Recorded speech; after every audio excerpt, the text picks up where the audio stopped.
Hello again, and welcome back to another episode of Adding Game Sounds, where today, in this one, we're going to be doing something a little bit different. Instead of moving on to some other assets that need some sounds added to them, I thought we'd take an episode to actually look at what you guys have suggested that we do as part of this series, what kind of sounds we should add and improvements we can make. Because some of you are actually really following along and enjoying it, which is great to hear. And in the last episode, we got a lot of suggestions and feedback from a few people, which was great. I wasn't expecting that. So yeah, I thought it might be a nice little break if we take a step back, have a look at what we've been working on, and yeah, have a look at what you guys noticed in the videos that maybe I didn't, as a way to hopefully make this a bit more of a community project, I guess, and as opposed to me just, doing stuff on the computer and telling you guys what to do. So I thought that might be a nice little change. I've got a few ideas and a few comments here written down which I want to talk about. Before we jump into it, I just want to explain to anyone who uses my website for getting any of the scripts from all these videos that my website is currently going to be down for, well, I'm not really sure, but for a short amount of time while I set it up and prepare it for the new online FMOD and Unity course, which I'm going to be working on, or I am working on rather. If I quickly go over to it, as you can see, this is it at the moment. Obviously, this is going to be the main page for the course. If you click on anything, nothing happens, and there's like a blank about and contact page which don't do anything because I've had to switch website host provider thingies so I can get the course working. So unfortunately, all the scripts are not available, but we'll try and get them back up as soon as we can, and hopefully we'll also be able to add the scripts from all these videos, which I wasn't able to do before because obviously the website was being sorted out. So we'll do that as soon as we can, and apologies for the inconvenience that's caused anyone. Also, if you are following along with the course or you want to hear more information about it, I will keep you posted in these videos.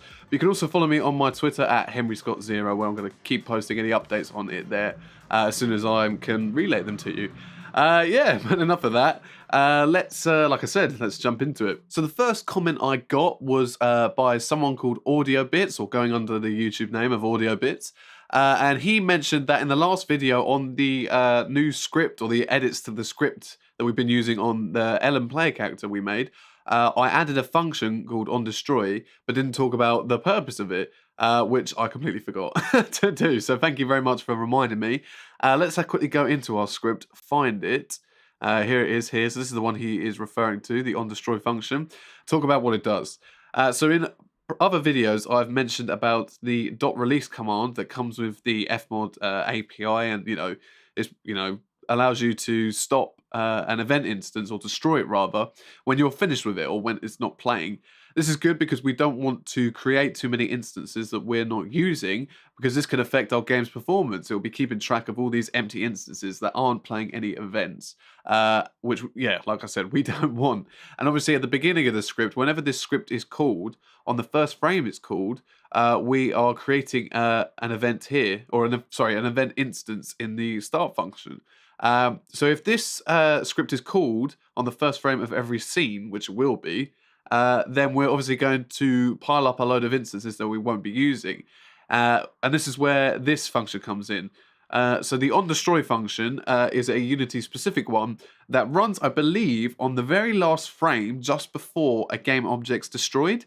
Let's quickly jump back into Unity. So all of these game objects we have here, except for maybe a few. I'm not sure if in the 2D Game Maker they did this to any of them, but all of these sort of game objects will be destroyed whenever we enter a new scene or a new level, and then they will be recalled from the game's folders and the game's files to fit the new scene. So for example, the Ellen playing character will be destroyed when we leave a new scene, and when we load up into a new one, it will be placed in a different position depending on the layout and the design of the level. Obviously, they don't want them spawning in the exact same on the exact same coordinates. That's why they kind of get rid of it and add it in again. And obviously, if they're using any assets in one level that they don't want to use in another, they'll remove them and bring them back in when they need. So all of these objects are going to get destroyed, and then they'll be re-implemented in the next scene. So any functions like the start function we use will be called again when that new scene starts. Which is why I had to add this function here. So at the end of every scene, when we load into a new one, and when the Ellen game object gets destroyed, this function will be called. it will then tell the event instance we created called footsteps to release or destroy itself. And then when we finally successfully load into a new scene, we'll create a new one called footsteps, which we will then insert our event into and then, trigger as normal as we explained in the last video.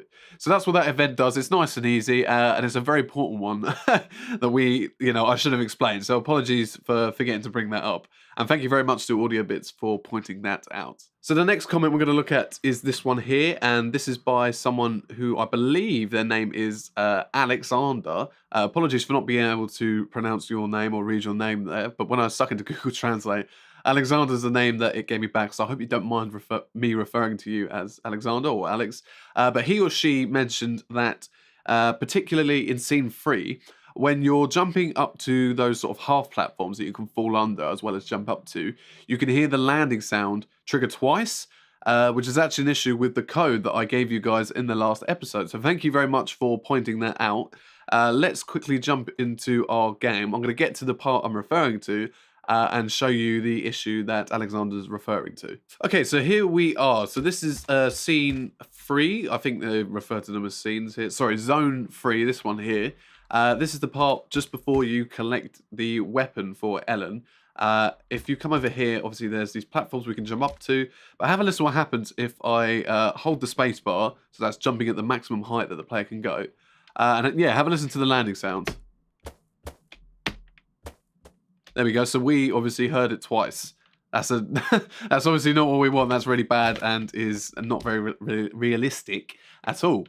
Now, my theory behind this is as Ellen jumps, obviously, remember from last time, where is Ellen? If we double click on her over here, try and find her, there we go. If I zoom in a bit, zoom in as far as I go, obviously, we've got this raycast that we created last time, represented by this little blue line here. Now, this is going to detect when the player is touching the ground. It's about 0.05 whatever's units, I guess, long. And obviously, if it collides with the ground, it's going to say that the player is grounded. If it's not colliding with the ground, it will tell us that the player is not grounded. So as we jump up into the air, obviously, it tells our game that we're not grounded. However, as we pass this platform here, for a moment, the distance between the raycast and this platform is less than, if I go to the script, scroll up, this 0.05 here. So it then it thinks, oh, okay, the player's landed, even though we're still traveling up. We've still got momentum and force sending us upwards. So as we pass this platform here, we hear the game thinks we've landed and plays the landing sound because obviously it was previously in the air as it was in this space here, traveled up, the raycast hit this platform, then it went, okay, we've landed, plays the sound, but however, obviously we haven't landed, we're still traveling up. So we then travel up, come down, then land on the platform and hear it twice. So I believe that is the reason why we are hearing it twice, and it's something I apologize for. I obviously missed when I was testing out this script and didn't notice, but thank you very much, Alexander, for pointing that out. So the way we're going to fix this issue is by using a suggestion given to us by Ben Curson here. Ben's basically saying he did a similar thing to what we did. However, the way he determined whether or not the player needed a hard landing sound or a soft landing sound was by using a variable created within one of the 2D game maker's scripts already attached to the Ellen game object. In fact, I think it was one of the ones we used in one of the first videos, the way we found out whether she was taking damage or not. Which is actually probably the best way to do it because the variable he's referring to, which is this one here, the m_move vector variable, is a very accurate variable where they use a lot of functions, a lot of calculations to work out how fast the player's sort of falling at. And not just falling, but moving in both the X and the Y axis, which I can actually show you here. If we quickly go into our scripts, not this one, we want the player character one. Yeah, this one. Okay, so this script, let's try and zoom out a bit. Actually, not that you'll be able to read it when I zoom out. That doesn't look any better. Let's just leave it. Okay, so this script here is basically attached to, like I said, Ellen. If we come over here, I believe it's this one here. And it's kind of like, I guess the best way to describe it is the hub for everything that goes on with this character. All the other sort of scripts they created kind of pass through this one way or another. And it allows you to kind of adjust loads of different settings. For example, you can determine how sort of fast she falls, how much force is behind her jump. Obviously, if we were using audio within Unity, we could, replace some of the audio files, melee settings, range settings. There's lots of different stuff it allows you to do. But obviously, because of that, there's obviously a lot of calculations going behind it, and we're interested in the calculations that are moving her around. So let's go into that script. That's not what I had it on, was it? Sorry, I'm faffing around with the zoom in setting. Let's quickly go 1, 2, 5, I think was a good one. There we go. So let's scroll down. Where's that vector? Here it is. So the m_move vector is the one we want. So there's two things we can notice straight away by looking at the vector where it was created at the beginning of the script. The first thing is that it is a vector 2, which we kind of already knew, but that means it contains two values, one for the x coordinate and one for the y. Obviously, we're only interested in the y because we want to know whether the player is rising or falling, but we'll look into that in a bit as to how we can access that specifically. Also, the other thing we can notice is that this variable they've created is protected. Now, just like public and private variables you can create, protected is a way of determining which scripts and which classes within scripts can use this variable. So as we know, if this was a public variable, any script and any class within any script could access the information from this variable. And if it was private, only the class it was created in, which is this one up here, the player character class, which is the main class, can use it. And no other classes created in this script or any other script could use it. However, by classing it as protected, it means that any other class within this script, if we were to create another one, as well as the player character class, could use it. However, any classes in other scripts, say for example R1, the FMOD player, could not use it. So we're going to have to change that so we can use it, as I want to use it in the FMOD player script, so we can keep all the code that we're creating for these videos nice and neat so you guys can find it. So I'm going to change that to public and save that. We can also have a quick look at kind of how it's used more or less within this script. If I quickly double click it, we can highlight it and find other places where it's referenced within this script. So let's go down and see where we can find it. Here we go. So the first place we find it is in the fixed update function. Here it's kind of assigning this variable to different parts of the game. So we can see by the fact that these parts are labeled animator that if I quickly go back into Unity, the animator tab here will be using it, and as you can see, these two parts here, horizontal speed and vector speed, are where the information from that variable is fed. We're not going to look at that in detail in this video, but I just thought I'd explain what that's referring to. We can also see that the character controller 2D script is using it for a function called move, and then using it, or multiplying it rather, by time, essentially. That's what time.time means. So if we go to the character controller script, here is the move function here. So that vector gets fed into the script and is now kind of classed under the new vector2 variable called movement. And then you can see that they are using it here to calculate what the next movement of the player is. So again, another way they're able to use this vector to take in information and process it into kind of the physics of the game.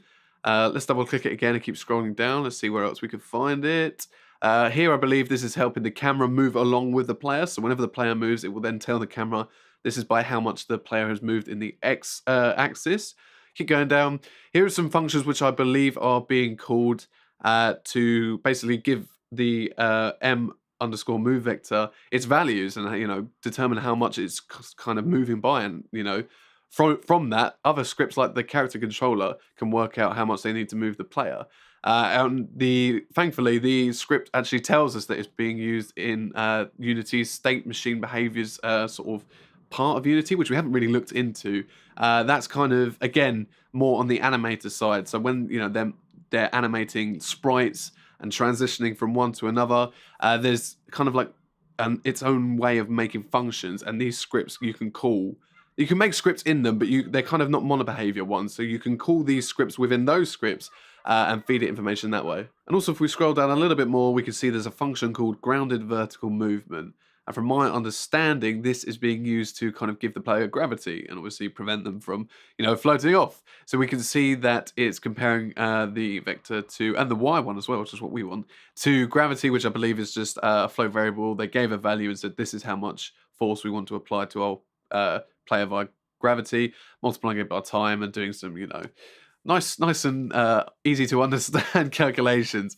Now, I don't want to go too much more into this because there is, like I said, we can keep going through the script. It's a very big one, and there's a lot more calculations they're doing to get the values of this vector. A lot of which I'll admit I don't understand. This is one of those moments where we kind of have to hand over the code to the professionals and let them work it out. But what we can do is take this variable. Let's go all the way back up. I'm going to stick a debug into, it doesn't matter, let's do it in the, I've already done it, in the fixed update function, get rid of that and save it. So what I'm doing here is I'm going to send a command to the console, and I want to find out what values are being fed into this vector2 variable. So as we move around the game, we'll be able to see sort of, you know, the values we're working with, because obviously we're going to want to translate those values into FMOD to determine how fast or how far the player is falling by. So I've just saved the script. I've now jumped back into Unity. I'm going to quickly play this scene, and I want to take interest in these values here. So if I don't move, we can see we've got two values being fed to us. We've got one that's 0 and the other is minus 2.3. So the 0 one is for the x-axis. As we can see, if I click on Ellen, well, it's pretty obvious that we're not moving, right? We're not moving in the x-axis or the y-axis. We're not moving left or right. We're not moving up and down. So naturally, the game's measuring to see how fast, or that vector variable we just mentioned earlier, m_move vector, is measuring to see how fast the player is traveling by, or rather the distance between frames. Actually, I think they perform that function, or they check it more than, or faster than 60 frames per second, or 60 times per second. So it might be more than in between each frame, but either way, it's checking the, you know, how fast the player is moving by working out the distance between, you know, where it was and where it is now, kind of similar to how we were doing in the last video, but a little bit more accurate. So obviously we're not moving, so the x the x value is 0. However, the y one is minus 2.3. Now the reason why it's minus 2.3, if we quickly go back into the script, let's go to player character, let's scroll back down to where it was talking about gravity. They actually apply a little bit of force to it. I think it's here, this one here. So the k_grounded sticking velocity multiplier is a float, as you can see here. Can I move the mouse over? Yeah, I can. Which is just given a constant value of 3. This is basically being applied to that vector so that it's never kind of at 0 if the player is not moving. The reason why is because they constantly want a downward force to be applied to it so that it doesn't kind of slip off, move unnecessarily, or maybe fall off any moving platforms. So that's why when we're not moving, it is at minus 2.3. It's not broken. It's supposed to be like that. So let's move around. If I use W, A, S, and D, we can see that the x, in fact, if I just hold D, we see the x value of this variable is turned to 7. And if I hold A, it changes to minus 7, okay? So any numbers, if we move to the right, the numbers will be represented by positive numbers. And if we move to the left, they'll be represented by negative. If I jump up for a second, we can take a look at what happens to the y value. So as you can see, it's shot up to 15. In fact, let's quickly stop the scene and let's find where I jump. So as we can see here, the y value is at minus 2.3, and then suddenly when we jump, it shoots up to 16.5. So again, when the player is rising, that's represented by a positive number, and obviously the higher the number is, the higher the force is, or the higher the speed is, velocity, I guess, that's being applied to it. So shoots up, the value changes to 16.5. Then if I scroll down a bit, as the player starts to fall, you can see the number drops. And it keeps dropping from 16. Oh, whoops, I went past it. Let's go back a bit. Past 0, because now we're falling, so we're in the minus numbers. And it keeps going all the way down. Keep going, all the way down to, I think, roughly about the same as what it started, but in the minus. Okay, here we go. So it falls all the way down to minus 18.2 and then returns to minus 2.3. So when we were falling at our fastest, the value, well, you know, from a standing position, you know, if I jumped off the ledge, it would probably, the y value would be even less than minus 18.2. But, you know, just standing still, holding space, the fastest we were falling was a value of minus 18.2.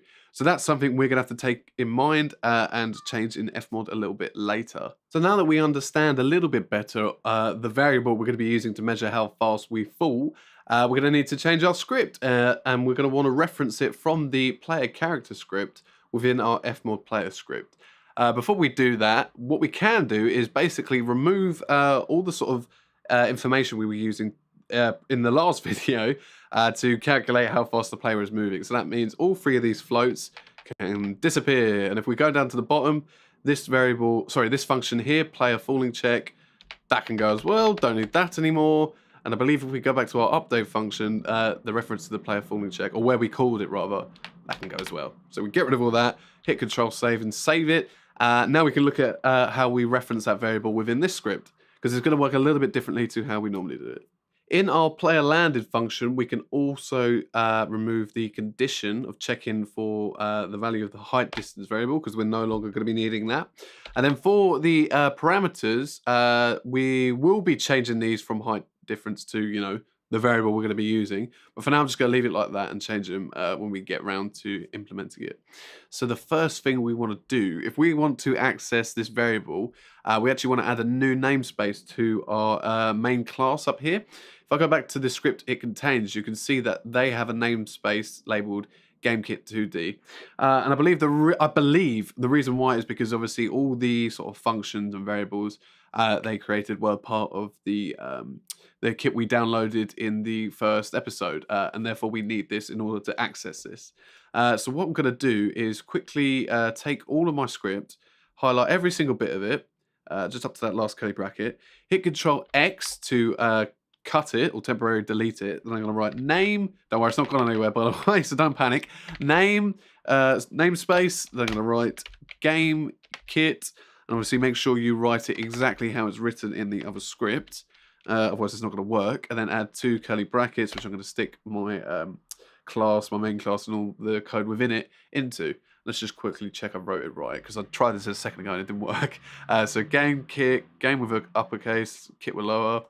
Yep, there we go. So let's go back into our script, copy with Control V all of our code back into that namespace, hit Control S, and we're good to go. So the first thing I'm going to do is add this variable here. This is a reference variable and a reference to the player character script that we're going to be taking the move vector variable from.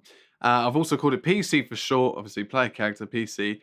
And we're going to use this to, like I said, reference the script. Then in the start function, I'm telling my code I want an instance. I want to get the component that is called player character.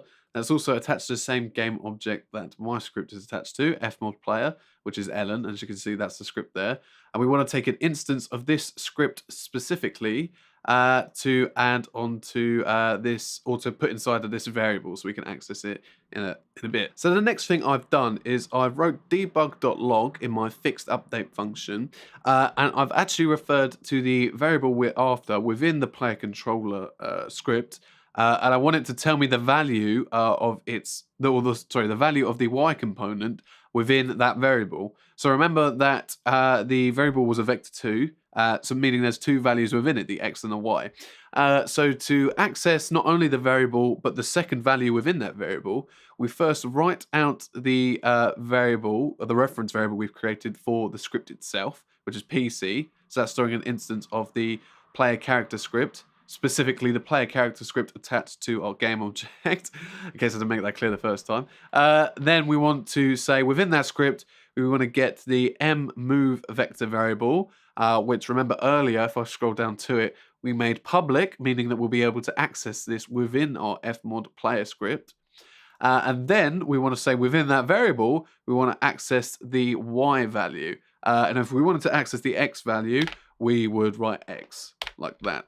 So if I save my script, go back into Unity. Oh, hold on. Let me quickly fix those errors before we move on. So I've just quickly removed those errors. Let's also quickly, because I forgot to do this, go back to that debug we created in the player character script, which is where... Here we go. I'm just going to quickly delete that there, or temporarily disable it there. Quickly save it, jump back into Unity and play our scene. There we go. So now we can see, as opposed to seeing both the values for X and Y within that vector2, we can see only the Y, which as we know is minus 2.28. Okay, so now that we know how to reference the value we're after, we're going to want to add this to the parameters we created in the last script. So if I scroll, sorry, the last episode. So if I scroll down, You'll remember that for both the landing and the footsteps event instances, which are containing, if I jump into FMOD quickly, both the land event we created and the footsteps event we created, they are using parameters that need to measure how fast the player is falling. Last time, as we've established, we used the height difference float value we created, but we're not going to use that anymore. Instead, we want to use the y value within the move vector variable within the player character script. Hopefully this isn't getting too confusing. I hope it's not. So just like in the debug command, we're going to want to write exactly the same thing. So we want to write PC move vector, and then we want to put dot y. There we go. And then I'm just going to quickly copy and paste that into the other parameter, set parameter value command there, and save that. Cool. So now, as opposed to using the height difference value, it's going to be using the numbers from the y value here, which is another float, and it's going to translate that into FMOD, into our parameters here, to the footstep duck and the the velocity parameter that we created in the last episode. However, obviously, those values are going to be different. Last time we were only working between 0 and minus 0.6. However, now, as we've established, we're going to be working between 0 and I think it was about minus 18. So I'm going to quickly edit my parameters. I'm going to make some adjustments so that my landing sounds, kind of makes sense, I guess, when the player starts falling. And I'll get back to you when they are good to go. Okay, so as you can see, I've adjusted the parameters for the N and land event. So first of all, what I did is I right-clicked on the velocity parameter, clicked edit parameter, and I just changed the minimum and maximum value from minus 30 to 0. The fastest I got for the player when I was, testing around in the game was about actually minus 35. But from then on, to be honest, when you're falling at that speed, I'm quite happy with just hearing that, the highest sort of fudge you can get. So cool, I'm happy with that.